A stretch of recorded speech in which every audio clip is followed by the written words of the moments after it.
Hello everyone, welcome to my channel Rishi's kitchen and health. అందరూ ఎలా ఉన్నారండి?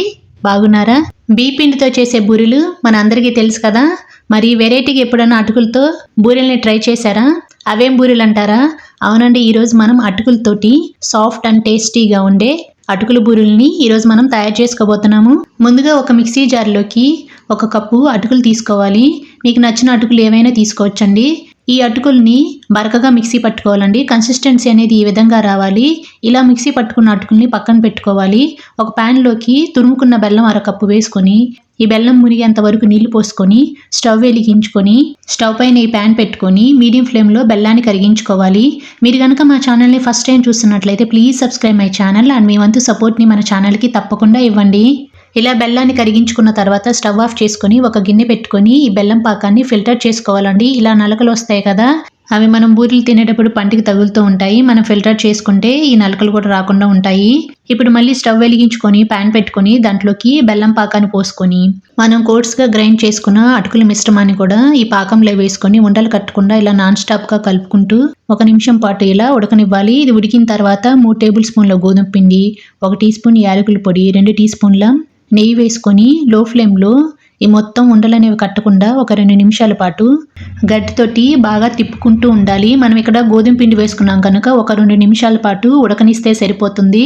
ఇలా థిక్ కన్సిస్టెన్సీ వచ్చిన తర్వాత స్టవ్ ఆఫ్ చేసుకొని దీన్ని చల్లారనివ్వాలి. ఇలా చల్లారిన తర్వాత ఒక గిన్నెలోకి ఈ పిండిని తీసుకొని 2-3 సార్లు బాగా ఇలా చేతితోటి మద్దన చేసుకోవాలి. మనం పిండి పట్టుకొని చూస్తే సాఫ్ట్గా ఉండాలండి. ఇలా రెడీ చేసుకున్న పిండిని పక్కన పెట్టుకొని స్టవ్ వెలిగించుకొని ఇప్పుడు డీప్ ఫ్రైకి సరిపడా ఆయిల్ వేసుకొని ఈ ఆయిల్ని వేడెక్కనివ్వాలి.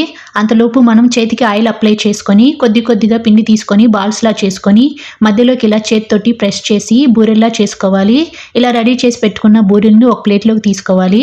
అదేవిధంగా మిగతా బాల్స్ అన్నీ కూడా బూరెల్లా ఒత్తుకొని ఒక ప్లేట్లోకి తీసుకోవాలి. ఇప్పుడు బూరెలన్నీ రెడీ అయినట్లే ఈ ప్లేట్ని పక్కన పెట్టుకొని మంటని మీడియంలో పెట్టుకొని వేడెక్కుతున్న ఆయిల్లో ఒకదాని తర్వాత ఒకటి మనం రెడీ చేసుకున్న బూరెల్ని వదలాలండి. ఈ బూరెల్ని ఒక 5 నిమిషాల పాటు అటు ఇటు ఫ్లిప్ చేసుకుంటూ అంటే గోల్డెన్ బ్రౌన్ కలర్ వచ్చేంత వరకు ఇలా ఫ్రై చేసుకోవాలి. ఎక్సెస్ ఆయిల్ ఉంటే గరిటెతోటి ఇలా ప్రెస్ చేస్తే పోతుంది. వీటిని ఒక ప్లేట్లోకి తీసుకోవాలి. అదేవిధంగా సెకండ్ బ్యాచ్ కూడా వేసుకొని గోల్డెన్ బ్రౌన్ కలర్ వచ్చిన తర్వాత ఒక ప్లేట్లోకి తీసుకోవాలి. ఎక్సెస్ ఆయిల్ ఉంటే ఈ విధంగా ప్రెస్ చేస్తే పోతుందండి. ఇలా రెడీ చేసి పెట్టుకున్న బూరెల్ని ఒక సర్వింగ్ ప్లేట్లోకి తీసుకొని నువ్వులతోటి గార్నిష్ చేసుకుంటే మనకి ఎంతో టేస్టీగా ఉండే అటుకుల చిట్టి బూరెలు రెడీ అయినట్లే. ఈ ప్రాసెస్లో మీరు కూడా తప్పకుండా ట్రై చేయండి. చాలా సాఫ్ట్గా ఉంటే టేస్ట్ కూడా బాగుంటుందండి.